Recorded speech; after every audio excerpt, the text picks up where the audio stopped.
Why, hello there, ladies and gentlemen. Welcome back to Voice of the Valleys yet again with your host, coming to you because he forgot to set up the transition beforehand to make sure it was smooth. It's going to be a very, very jumpy cut. Mr. George Cresswell, hope we're all doing well. But see, normally it looks like this. But yeah, we're just having to do this for now. Now the transition should work absolutely fine. Anyway, what are we getting into today? So, got a lot of things I wanted to talk about today. Some off the back of the last couple of things that we talked about. So I've had to split this into two. I'm going to hopefully just be set recording them one after the other. I'll probably set them to upload about a day or two apart. And yeah, got quite a lot of things to go over. Today, we're mainly going to be going over seemingly some kind of epidemic, not like the, like a virus epidemic. Well, depends on who you ask, I suppose, of teenage girls going missing in West Yorkshire. Very, very troubling indeed. We've also got more to talk about, and also the political incompetence with regards to the mayor of West Yorkshire as well. Then we have a little bit to talk about the persecution going on in the Middle East, particularly with regards to the Druze people. We touched on them last time. It's important to bring back up, though. There's been more clips coming out of the horrific things that they are being subjected to at the hands of the Islamic militants that have taken over that area. And we really, really need to be talking about it. It's getting to the point now where it looks like something out of a post-apocalypse film that's going on out in Syria at the moment. And it really does make me sad that a lot of prominent, Catholic conservative commentators, not just Catholic conservative commentators, but commentators that want to go on about Israel all the time. They've said nothing about the Druze. They said nothing about Syria. But they're all over it. When it comes to the church being hit in Gaza, for example, which I spoke about last time as well. And in the episode that's going to be coming out after this one, I've got more to talk about with regards to that. A certain evangelical Protestant has been making a lot of waves with recent statements.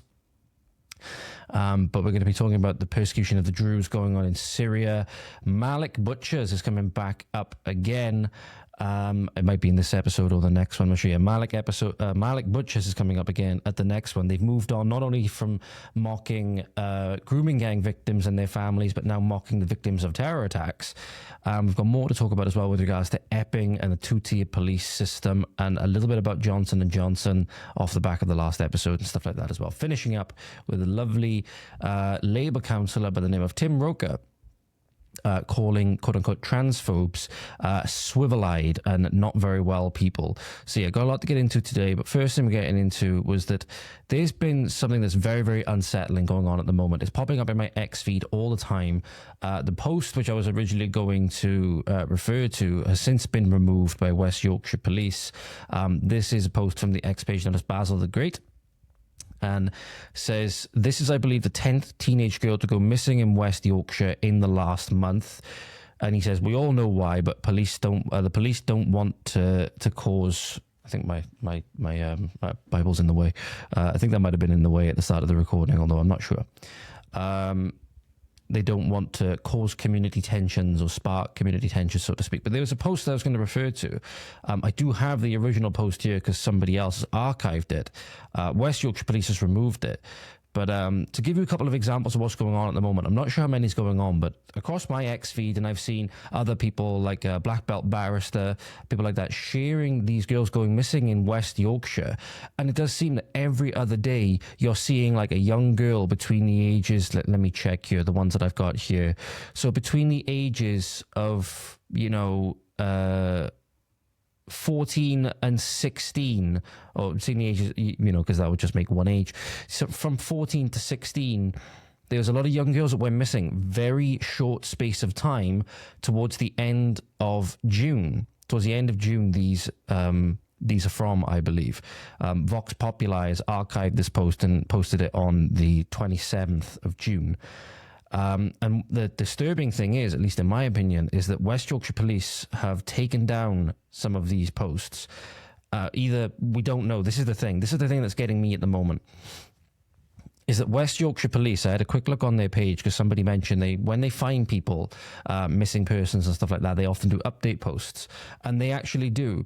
So, for example, we have one example here. There we go. There's one post here. Yeah, they deleted the post, but they haven't deleted the second part in the thread. This is very weird. So we have one post here, a lady who they put out an appeal. I'm not sure who it was. I'm not going to say the person's name. Has now been located. There's this lady that's now been located, and they said, thank you for sharing our appeal. There's another one here, and there's also not just young girls, by the way, ladies and gentlemen. There's also a young boy that went missing very recently. A young boy, 15, was last seen in Bridge Street in Morley and was reported missing at 10:15 the night of the 16th of July. And again, there's been no update. There's been no update on this.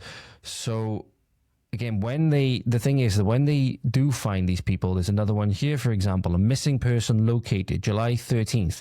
Kieran, well, I'll just say his first name actually, from Leeds, has been located safe and well. Thank you for sharing our appeal. So we have 4 young girls in this example, aging, again, from 14 to 16. The police took down one of the posts, but have posted no update. So again, this is really, really worrying that in such a short space of time, so many young girls have gone missing. And in case you didn't know, ladies and gentlemen, many areas of West Yorkshire have been some of the prime areas where we have had young girls go missing to foreign, predominantly Pakistani Muslim grooming rape gangs, right? So we have areas like Bradford, for example. One of the young girls went missing from Bradford. A 14-year-old girl missing from Bradford. So let me give you an example, ladies and gentlemen, about, again, how when people can start connecting dots. You may not like people that are connecting dots in this way, but people can start connecting dots. So I'll throw this up on screen for you in a moment, ladies and gentlemen. If I just get this to the let me see. Oh no, that actually rotates the page. I was hoping that I could make it landscape. So here you go as one example of, again, people noticing patterns. So you have a look here. This is of Bradford, and you notice here that it does indeed have a significant Pakistani and also Asian British as a euphemism population. Bradford being one of the main areas where there were, in fact, these grooming gangs operating. And, you know, another area I believe that is in West Yorkshire, I'm just going to make sure it is, just to make sure my geography is correct before I make this and move on to the next part, what I wanted to talk about. Yeah. So you remember there's a certain town by the name of Batley in the Kirklees district in West Yorkshire, where to this day, pardon me a minute, I need to clear my nose a minute. Apologies about that, ladies and gentlemen. So you'll remember that there's a certain town by the name of Batley, where what happened was, in a religious education lesson, a teacher showed, I believe it was a cartoon depiction of the pedo prophet Momo, and he's still in hiding. He's still in hiding. So what we're seeing here, particularly in West Yorkshire, we're hoping that we're not seeing another round of these gangs in action. If you're looking at this from my perspective, for example, and the perspective that a lot of people are looking at this from, we're hoping that we are not seeing another round of, you know, capture and torture, the most disgusting crimes that we've ever seen on British soil in many instances, going on in West Yorkshire, and the police don't seem to be doing too much about it. I don't get why they took down the post of one of the girls and have not yet, as I said, I've just checked their page, ladies and gentlemen, they have not yet posted an update to this child's welfare. And none of the children's welfare that are in the Vox Populi post, which you can go and find. If you just put in missing girls West Yorkshire on X, you can find it straight away. It's like the first one that comes up. It's 4 young girls on there who've gone missing, as far as I know, are still missing. And it's really, really worrying that the post was taken down before seemingly their welfare was assured. But tells you a lot, or rather not to be surprised. Tells you not to be surprised when you look at the leadership of West Yorkshire. For example, people like Tracy Brabin or Tracy Brabin, who literally the most recent thing that she posted or reposted was, I'll put the image up on screen, the travesty that it is. It's not the most recent thing now, because I believe I bookmarked this a couple of days ago. So 23 hours ago was the time when this was reposted. And since then, she shared the statement from the Lionesses and all things like that. But this is what the mayor of West Yorkshire spends her time doing, whilst, as I said, you have these young girls going missing that, as far as we know, are still missing. You have a school teacher in hiding simply for doing his job, right? But here is the mayor of West Yorkshire on the left here, the lady on the left, loving life at the Cardinal Sin Parade. Right, so this is a photo that was shared.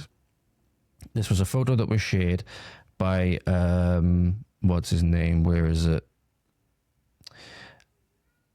Alex Hornby, Commercial and Customer Director at Northern. I said, great to see Tracy Brabin celebrating too alongside Lisa and Claire from our people team here at Northern. Really positive atmosphere at Leeds Pride. Again, hard to measure positive atmosphere. People are literally rejecting the standard for quote unquote positivity and stuff like that. The ultimate standard for good morality, and flagrantly doing so. Okay, but this is the thing. I believe the theme is woe to people who call evil good and good evil, right? But again, you have young girls going missing. You have a school teacher and his family, I believe, are still in hiding, right?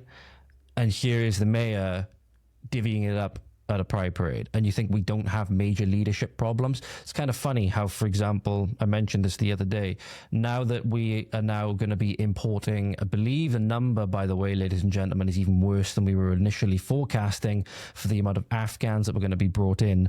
So to give you a little bit of an insight, this was something that was posted online, I believe, from GB Politics page. I'm just trying to find it a bit quick. So here we go. This was posted on July 19th. Afghan soldiers have brought an average of 8 relatives with them, meaning 200k Afghan migrants approximately will be resettled in the UK. This is disgusting. This is an absolute worst, worst threat to national security we've ever seen. Worst threat to national security we've ever seen.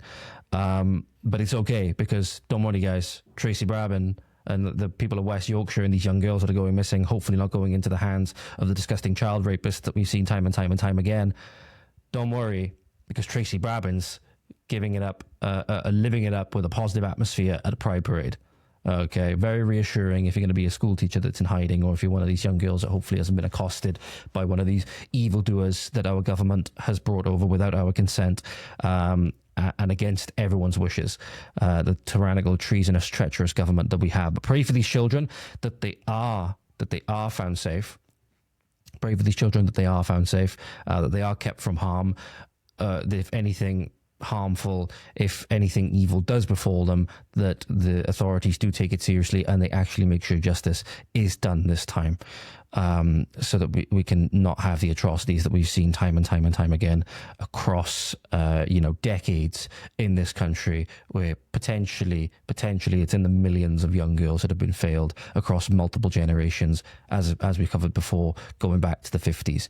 So hopefully we will see it. But I again, just really hope that these young girls, I wanted to draw attention to that, really hope that these young girls are found safe and sound, and pray for their families as well. Pray for their families also. Praying for families and praying for people to be kept from harm as well, ladies and gentlemen, brings us on to one of the main topics we're going to be talking about today as well: persecution of the Druze in Syria. So in Syria at the moment, there's one of the worst atrocities we are seeing unfolding. It could seemingly only be described as a genocide in many ways, with how many people have already lost their lives and the state of the slaughter that we're seeing. We covered last time the disrespect, the cultural disrespect that was occurring from these Islamist. And actually, I'm not going to use the term. I hate that term. I actually made a post last night when Charlie Kirk highlighted the Grand Mufti of Londonistan, as I had to call him, quote unquote King Charles, right? Cutting the ribbon on a new Islamic cultural centre in Oxford or something. And he said the king or the defender of the faith capitulating to the Islamists. And I had to make a point saying, like, look, can we get rid of the Islamist term, please? Because it's just to deliberately distract people from what the actual problem is, okay? Because they don't want to use the term Muslim or Mohammedan because it carries these negative connotations that people have now associated with race, even though it has nothing to do with that, okay? It's just, again, another way of us capitulating to the propaganda machine that we have allowed to be entrenched in our politically correct society that has damaged so many, as I said, potentially millions and millions of people. And I'm not just talking about young girls, I'm talking about people that are in prison for social media posts, talking about people that have been killed in terror attacks, for example, all of these things. But you can't look back in anger. You can't generalize all of these things. You know, if a terror attack happens, you got to watch the what was the Norm Macdonald joke? If a terror attack was to happen in the US, I'd be like really concerned over the pushback against peaceful Muslims or something like that. The Norm Macdonald joke. But I mentioned before that the cultural thing that was happening with the Druze, where they were like ripping off the mustaches and stuff like that, because that was a way of denigrating them in their culture and really rubbing salt in the wound. Well, there's been a lot of other things that have been happening in Syria at the moment that really deserve your attention. So the terrorists in Syria, the Al-Jilani militants, or however you pronounce his goddamn fucking name, I really don't care, are now forcing the unarmed Druze civilians to jump off the buildings. So jumping to the death, they're forcing them to commit suicide. I'm just going to double check, ladies and gentlemen, to see if on the video they actually do show it. I'm obviously not going to show it if they do end up actually, yeah, they do. I'm going to play part of this video for you, ladies and gentlemen, but please, when you're watching this, be respectful. You're witnessing some people's very last moments. I'm not going to actually show the part where they basically, what happens is they go to a balcony, they're forced to go to a balcony, and they end up, you know, throwing themselves over the balcony. I'm not going to show you that bit, but you are going to see the walk up to the balcony in a minute, just to highlight again the depravity that's going on in this area of the world. There's that video coming to you now, ladies and gentlemen.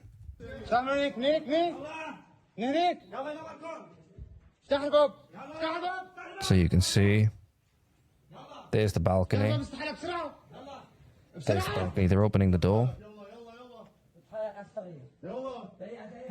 And here's where they're being forced to go to the balcony, and you can see that the guy's about to step over.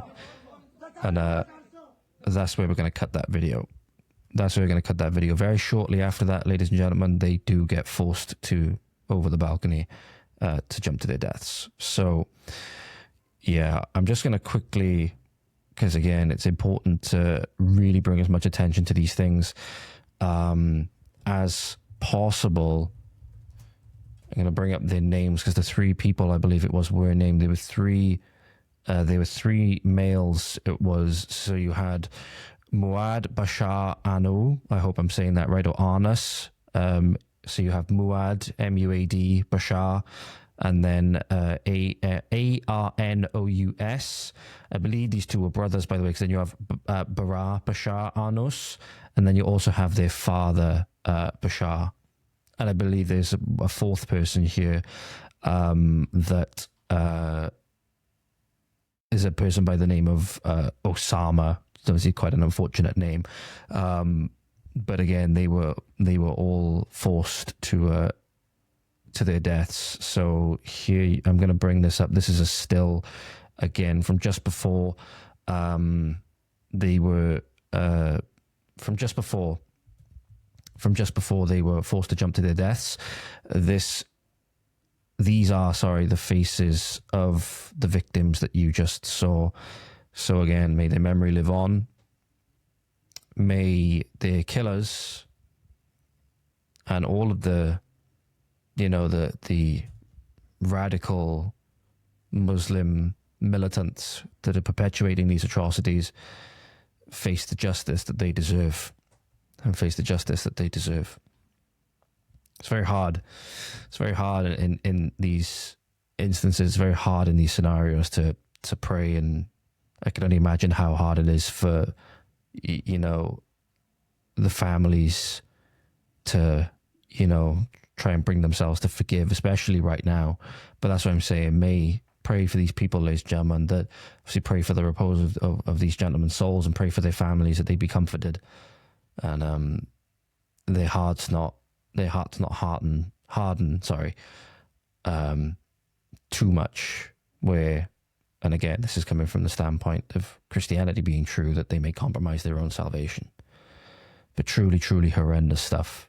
And it really does make me sad when you see a lot of the prominent, not only conservative commentators, this was going to be something which I'll talk about in the next episode when I talk about the church bombing again, or the church attack rather. Obviously, Israel claims that it was an accident, that it was stray ammunition. The only thing that gets me with that is that they haven't claimed what they were shooting at for it to be stray ammunition. They just said that it was part of a military operation. Well, I'm like, well, if you've hit a church, I want to know exactly what you were friggin' aiming at, you know. And given that they don't exactly have the best track record with regards to churches in Gaza and stuff like that, which I didn't even really know there were churches in Gaza before this. Given they didn't really have the best track record, you can look back through 2014 all the way through 2023. There was quite a few churches I think were attacked and destroyed. Again, you struggle to give them the benefit of the doubt on this one, and that's coming from somebody that's been very pro-Israel especially since October the 7th, right? But you have more from the Druze and stuff like that. For example, ladies and gentlemen, where this is just, you're about to see now the militants running through the streets and the carnage that is unfolding. The one thing I was going to say was that the pontiff, the supreme pontiff of Rome, the Pope, still hasn't said anything about the Druze or the hostages in Gaza, which I saw as a valid thing that a deacon in England put up, saying like maybe in the address pretty soon could the Pope actually address the hostages still being held in Gaza, right? Because that'd be one of the biggest things that's going to bring this war to a close sooner than anything, is not only the complete extirpation and elimination of Hamas, but obviously getting the hostages back. And again, I didn't really see Pope Francis call anything with regards to that, or, well, unless obviously it was juxtaposed with the war coming to an end. There was never anything saying, can we have the hostages returned to Israel, please? But this is what's going on. Again, focus is Syria at the moment. This is what's going on, you know, literally through everyday streets. This could be any town of yours if these people were to come here, mind you. So again, just because it's over in Syria doesn't mean that it couldn't happen here, especially with how many people we've got coming over from the security breach and how many people we've already allowed here, the millions we've already allowed here. This could be many towns in England, Wales, Scotland and Ireland very, very soon.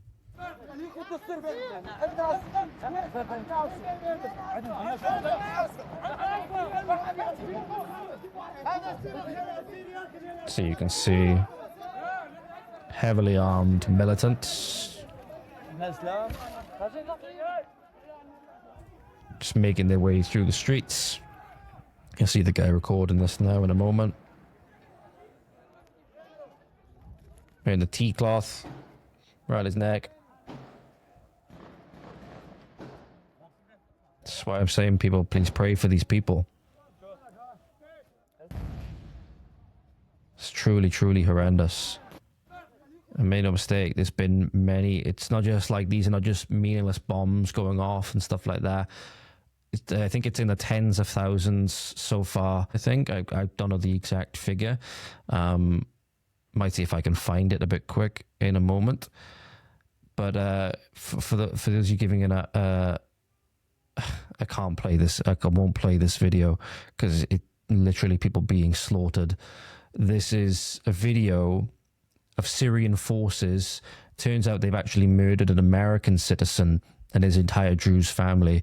So you have a gentleman by the name of Hossam Soraya was executed in cold blood alongside his brother, father and uncles and cousins in Sueda, I believe that's how you say it, Hossam was from Oklahoma and a graduate of Oklahoma Christian University. So I tell you what I will do, ladies and gentlemen. I will just put up on screen for you a still image of what happened. This is, and again, if I might have to take this part out of the episode, we'll soon see if this part makes it in. You know, it's good for you guys to see. This is the moment. This is the moment these people you're seeing kneeling here in the image were open fired upon by these militants. Again, I'm not going to play the actual video, but you can see a little bit of the dust from where, you know, stray bullets are landing and stuff like that because they just open fire indiscriminately. Pray for these people. These were their last moments. These were their last moments. I'll be interested to see if Trump has anything to say on this. Recently, I believe it was Laura Loomer said on X that Trump had advised, or Trump had put out a statement about the now current leader of Syria, al-Jilani, as this, you know, big and strong man or something. And again, just makes you wonder who's advising him at times, especially when you look at the Epstein stuff and stuff like that. But I just want to show you this now, ladies and gentlemen. This is something which I think you'll find really illustrates it. And I'm hoping I can show you this because this has actually been blurred. So what you're going to see coming up on screen now, if this actually makes it in, this might not make it in if you're looking at YouTube or something like that, right? This might not make it in. And again, if it doesn't, then I'll describe it for you now as well. You're seeing one of these again, one of these militants. And he's holding like this, like you do a lateral raise in the gym, right? He's holding two beheaded heads. You can't tell if they're male or female or whatever, or if they're adult or children. You can't really tell. He's holding two... Actually, I'm not going to show it. I'm not going to show it. Two beheaded heads and smiling this massive, massive grin. In fact, what I will do is I'll see if I can zoom in enough to where I can just show... It's going to be not very detailed, but just to where I can show his face. So this, ladies and gentlemen, now, I think I should be able to show this.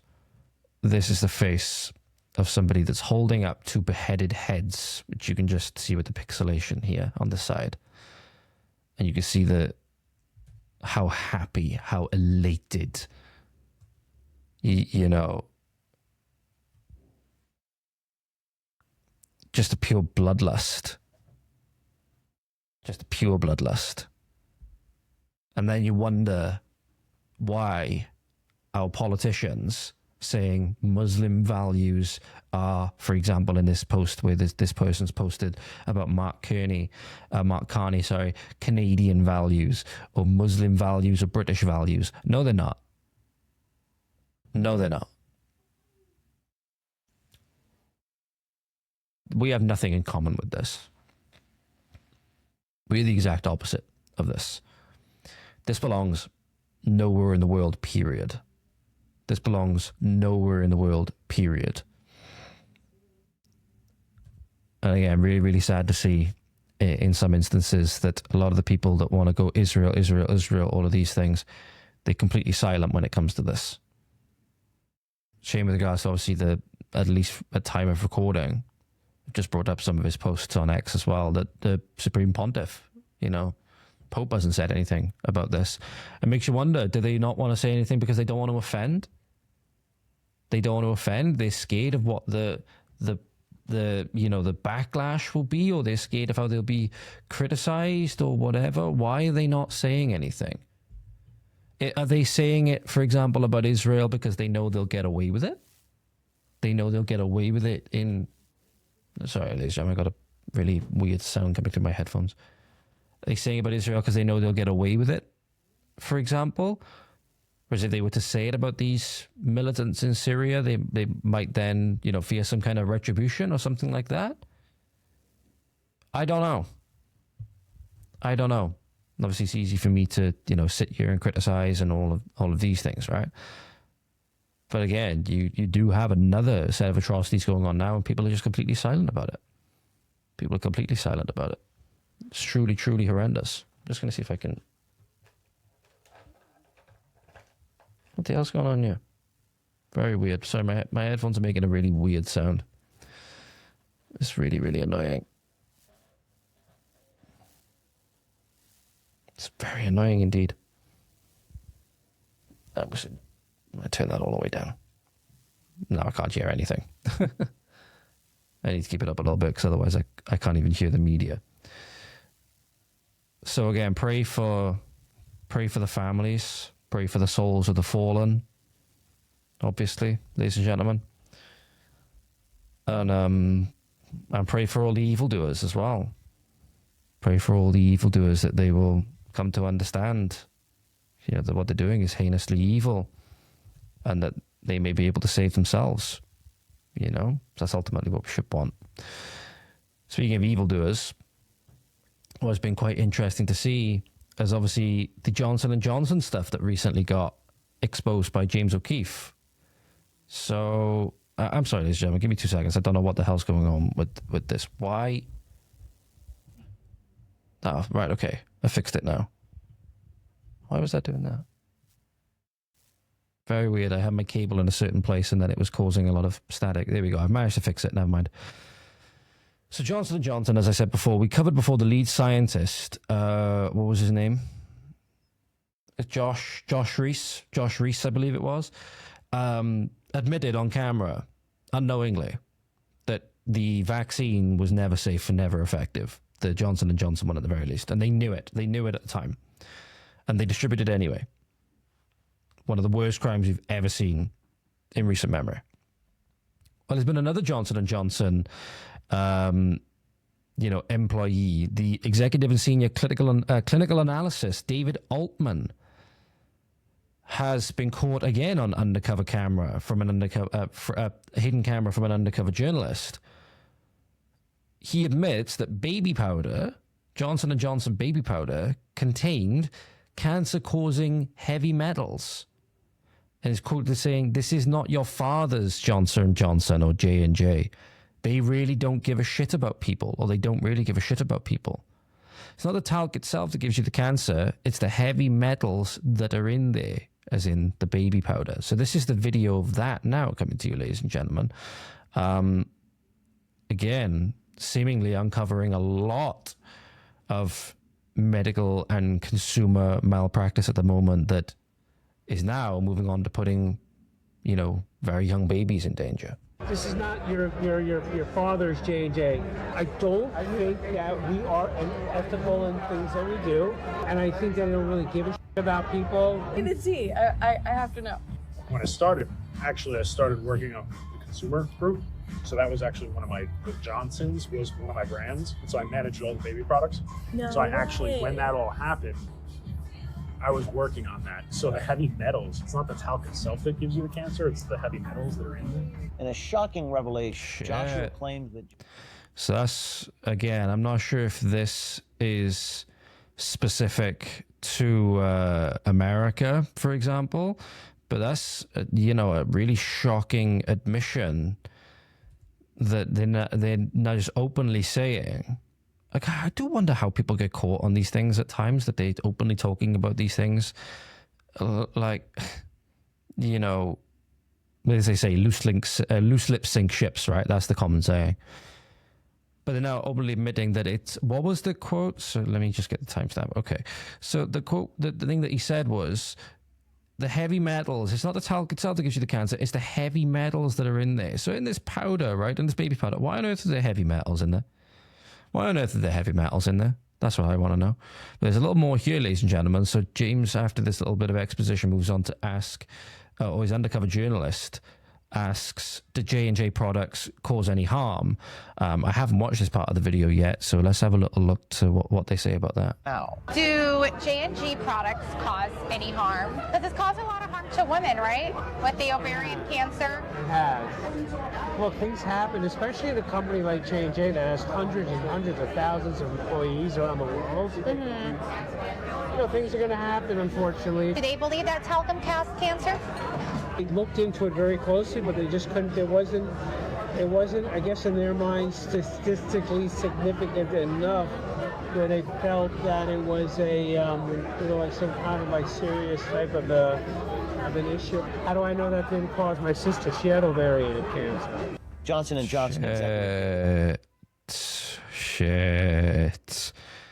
So again, if you're a parent, ladies and gentlemen, you might want to reconsider your choice of baby powder for sure, and maybe check to see what some of these things that are in them that could be causing it. Because obviously these companies, and I'm not saying this is like a smash capitalism, you know, that kind of socialist kind of retard, right?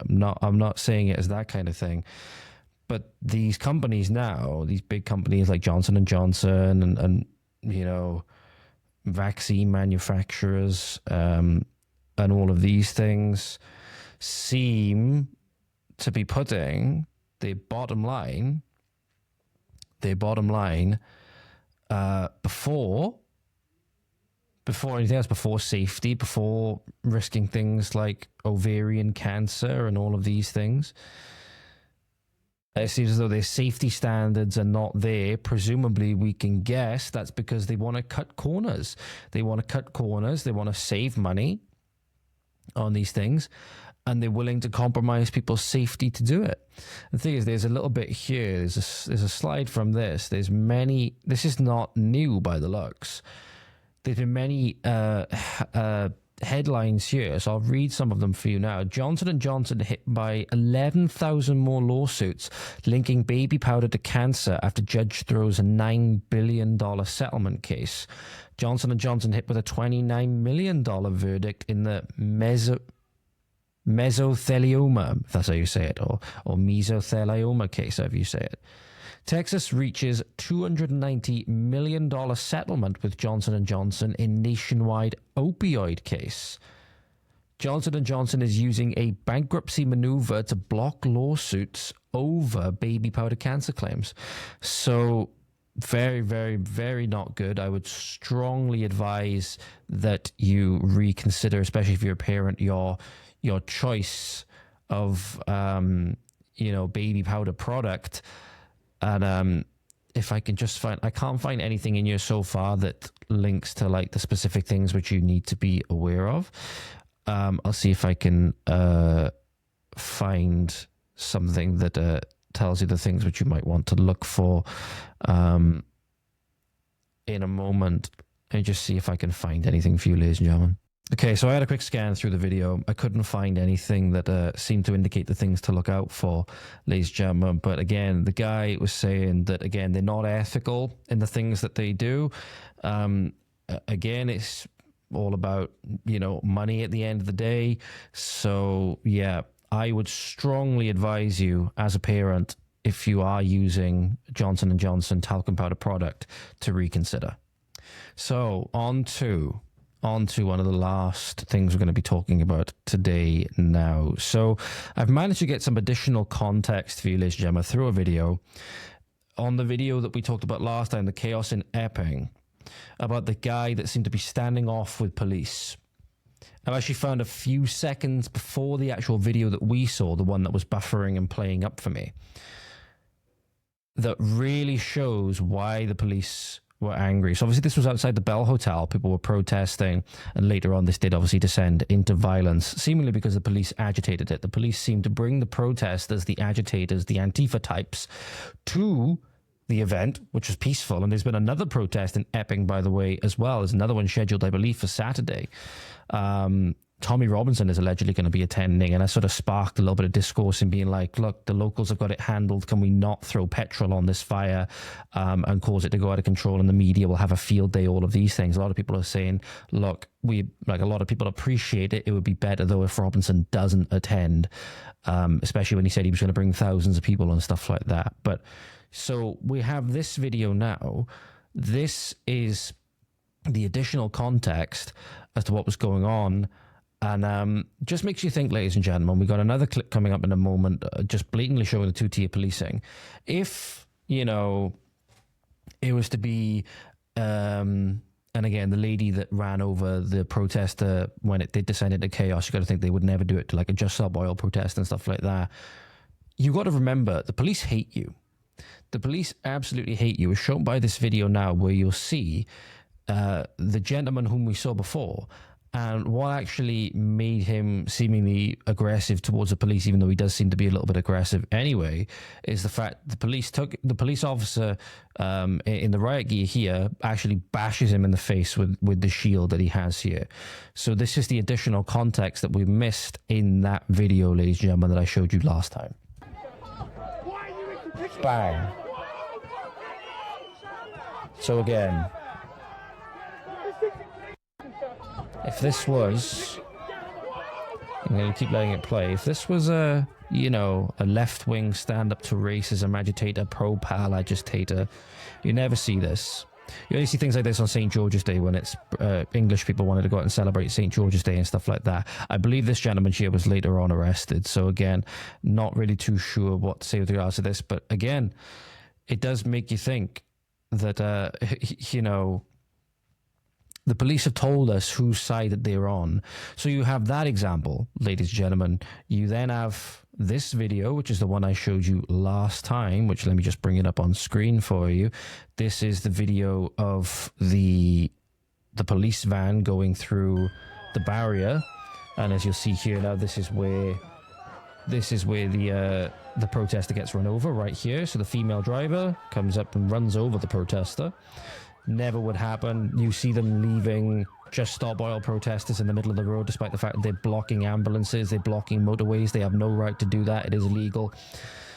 So again, you have this kind of treatment when it comes to typically native British people that are angry at the state of policing, angry at how much they're being taken advantage of in their communities and how they are being treated. Here's the other example then, ladies and gentlemen.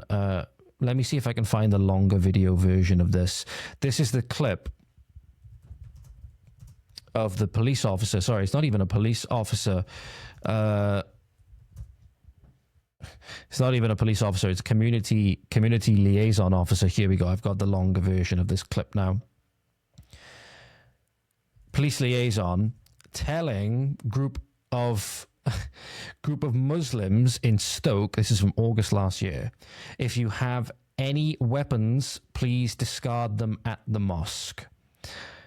This is the kind, when people say two-tier policing, this is what they mean. You have one protest where people get run over.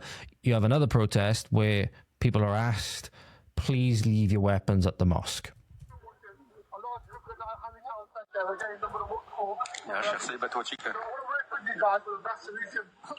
So yeah, this group of Muslims laughing and recording it.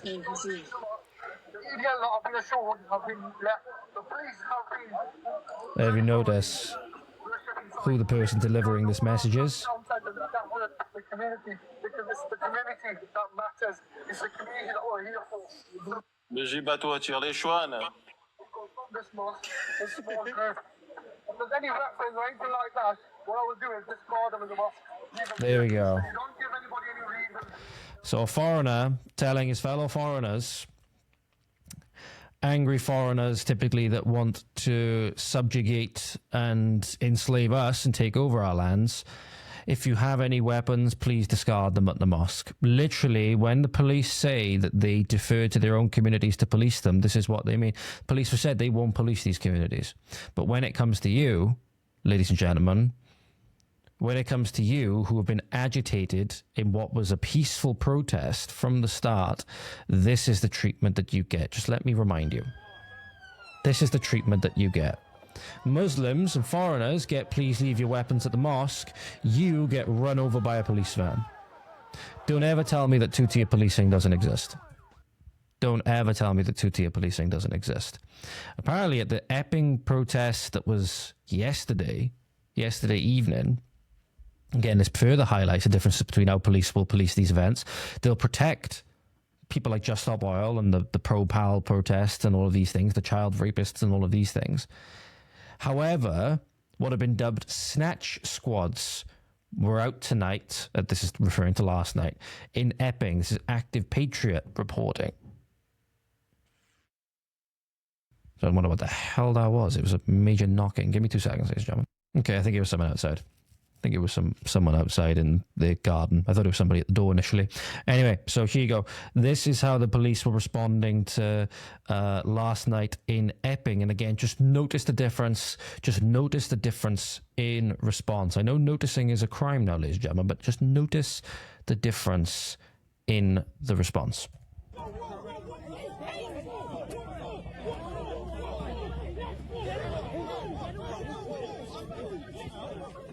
Truly disgusting. Stay there.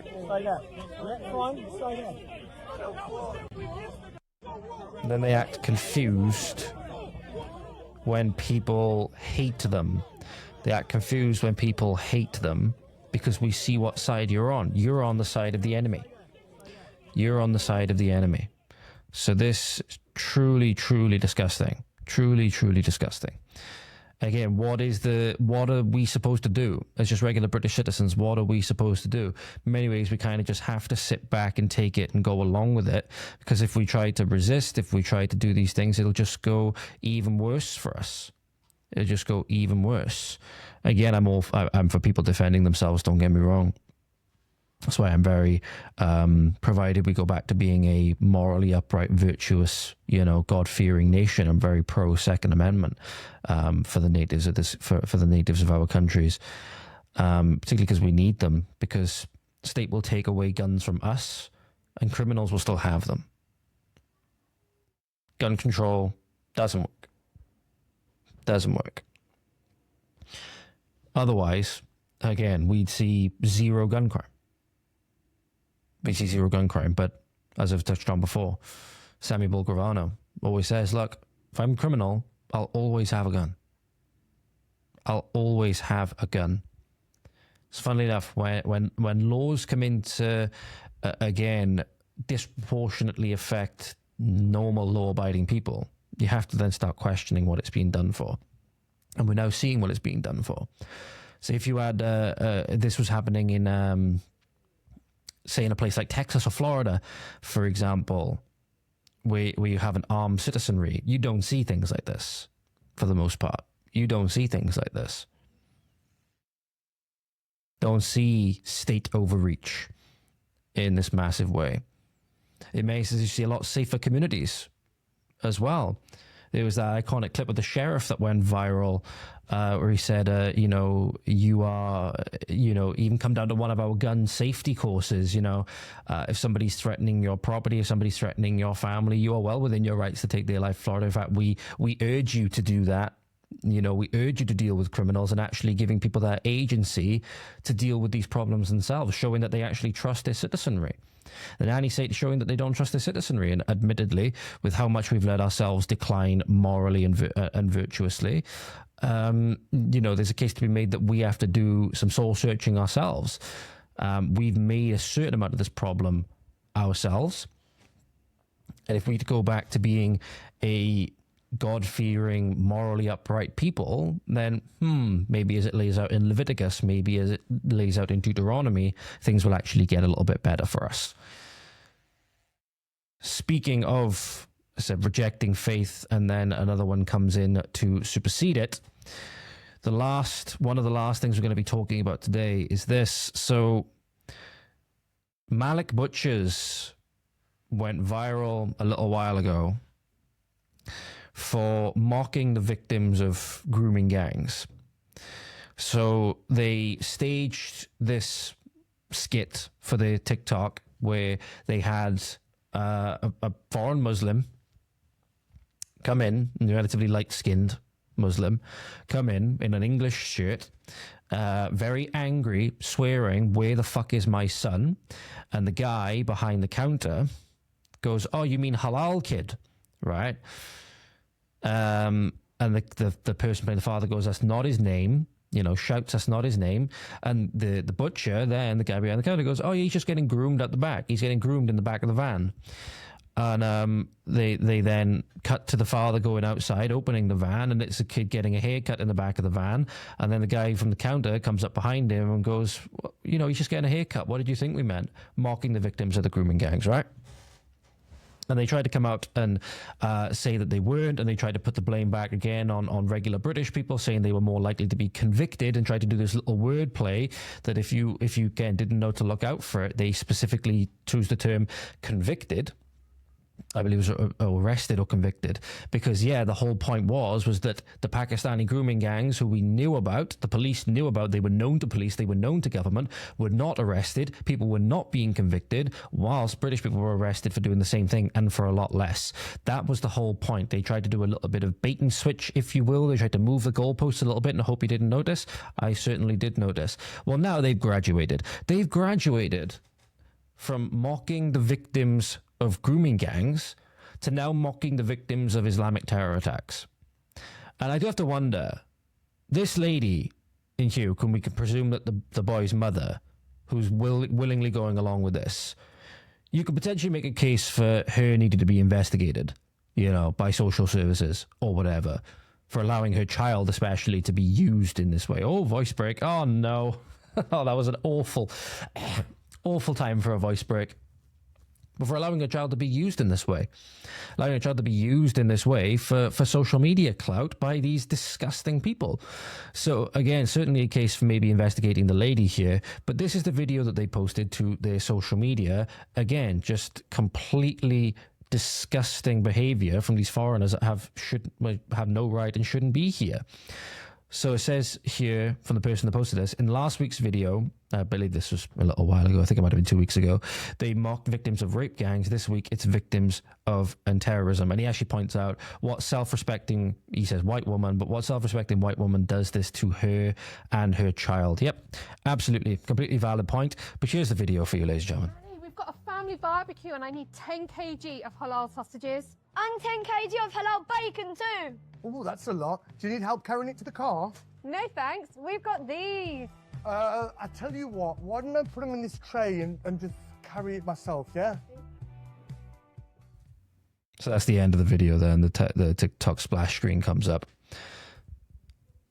So again, whole point being, Muslims with backpacks, stereotype being that there's going to be something explosive in there.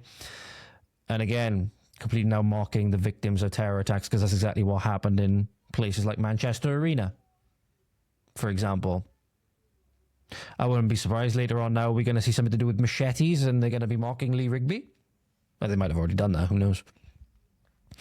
But again, it just goes to show these people whom the liberal intelligentsia, the liberal stand up to racism, die on the sword that is being plunged into them in their back by these people, will move heaven and earth to defend these people, to discredit anybody talking about this.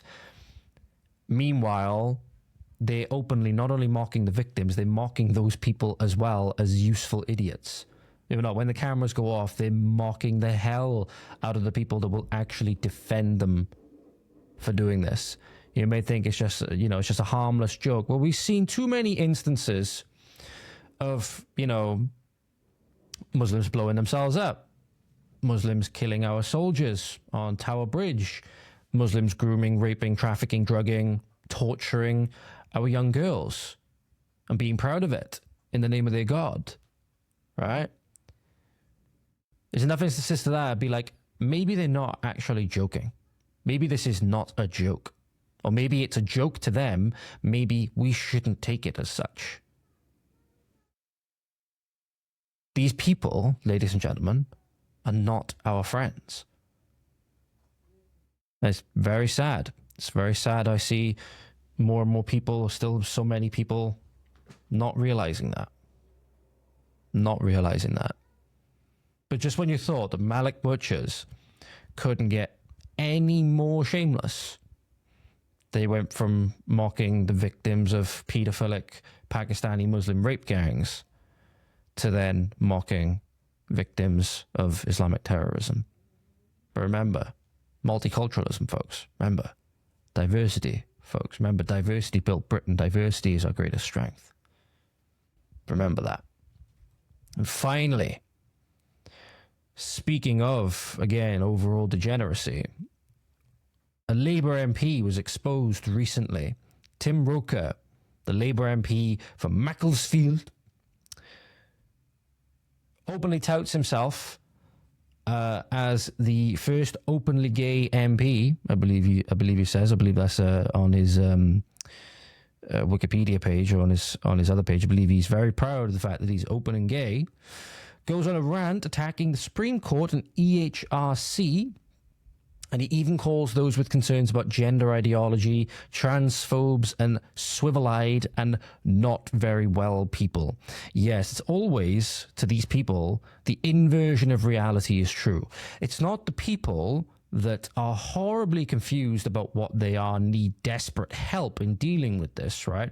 Desperate help in dealing with these demons that have overtaken them, that are not even sure about what frigging sex they are, again, confused about the most fundamental aspect of their biology, right?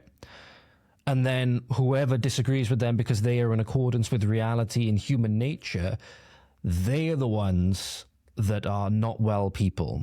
As I said, with these people, with these leftists, these hardcore leftists, which in many instances is just the average Labour MP, the inversion of reality is true. These people live in an inversion of reality. But he was caught on, I don't know what conference or whatever this is, but he was caught on hidden camera. So here's a little bit of that rant. I'm going to skip it to the end where he calls people like myself, people like James Esses, who I believe was the person who actually managed to get this scoop, swivel-eyed and not very well people.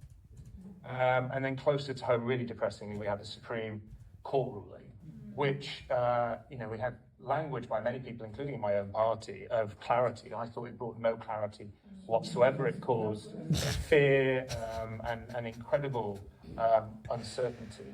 And it undermined... And I put a pause there a sec.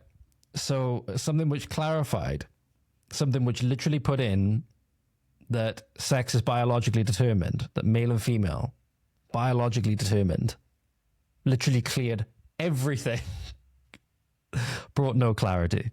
As I said, complete inversion of reality with these folks, ladies and gentlemen.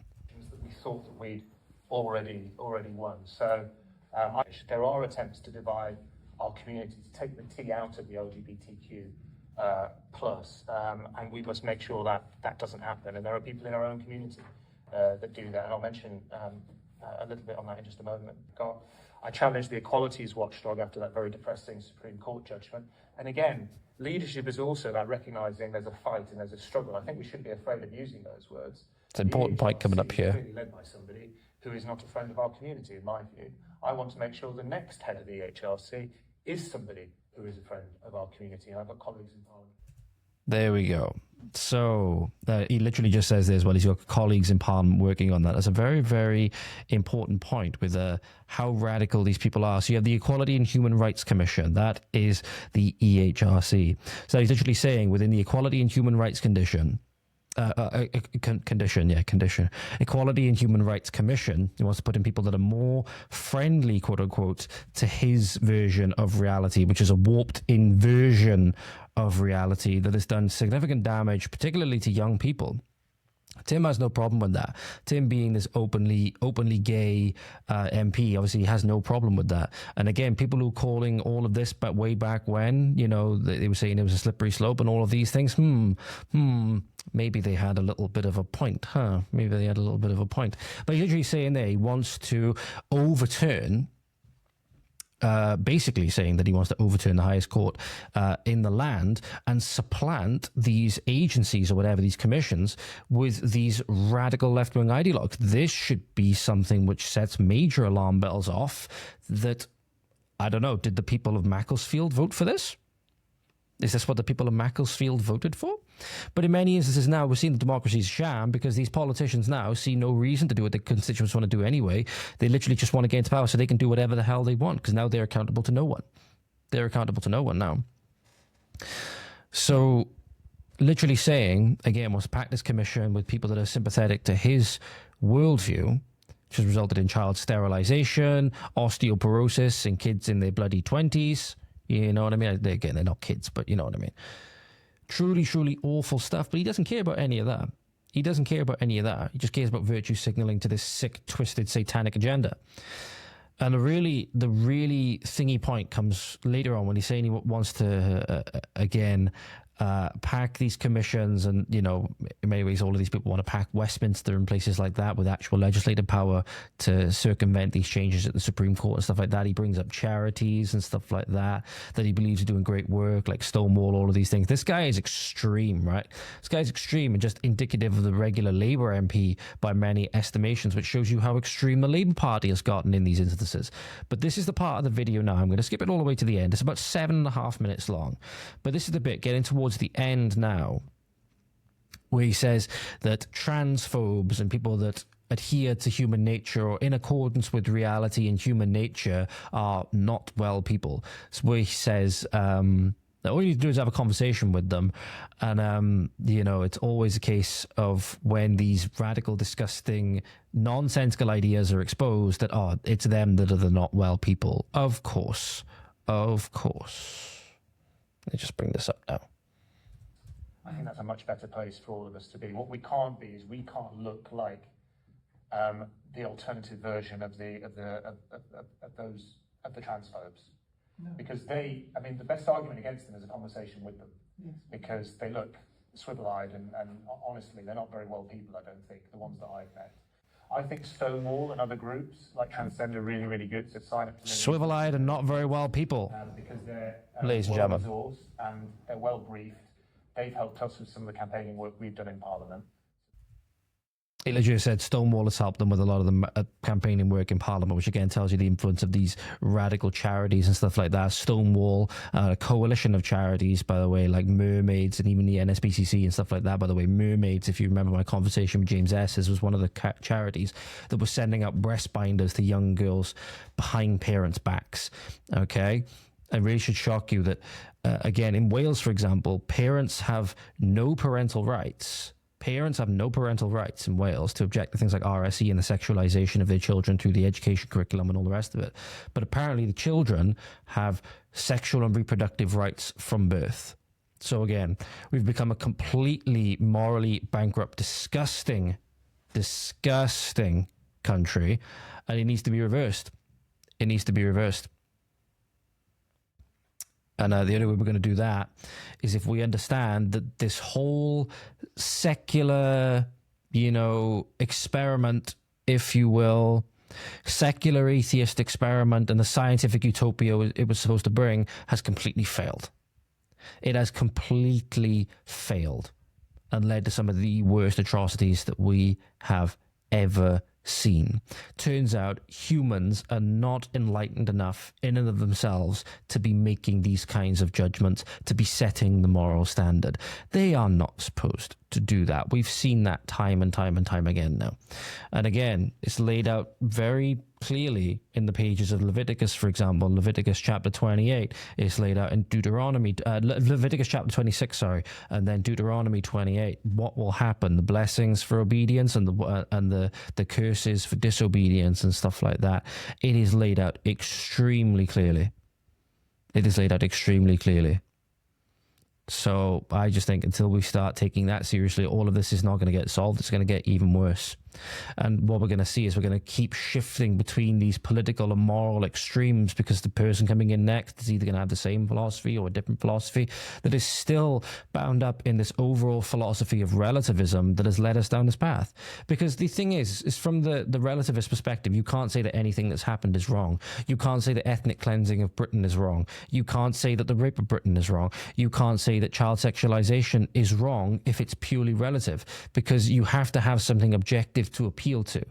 If you're going to say that something is wrong and something is right, or something is good, something is evil, you need to have I believe the term is interpretive hermeneutic, but you need to have some kind of objective standard to compare to. So if you're going to have a rule book, you need to have a person that's an authority that writes that rule book. And whether that authority is God or whether it's something else, I've yet to see somebody from a secular humanist or an atheist standpoint make that case. And the best they can do is then say, well, no, we live in a morally relative universe. Well, in that instance, I just say, shut up. I just say, shut up. Because then who are you, for example? The same people then will criticize God and all of these things, right? If we live in a morally relative universe, who are you to criticize God for anything that he has done? by your own metric. So again, this whole thing with secular atheism and moral relativism, it is completely contradictory, and many says therefore it cannot be true. So we have to start realizing the truth, and we have to start bringing ourselves back in accordance with that. We've had enough. We've had enough of trying to bring reality in accordance with us. We need to now bring ourselves in accordance with reality. Until we do that, we're going to expect more of the same. Expect more of the same. And Tim Roca is today, for lack of a better term, cancelled. And I hope I don't get, copyrighted or trademarked for that. But anyway, thank you very much for watching, listening, guys. Hope you have a fantastic morning, afternoon, evening, night, wherever you are. Diolch yn fawr. Thank you for watching. Hwyl fawr. We'll see you next time. You take care now, and we'll see you soon. Godspeed.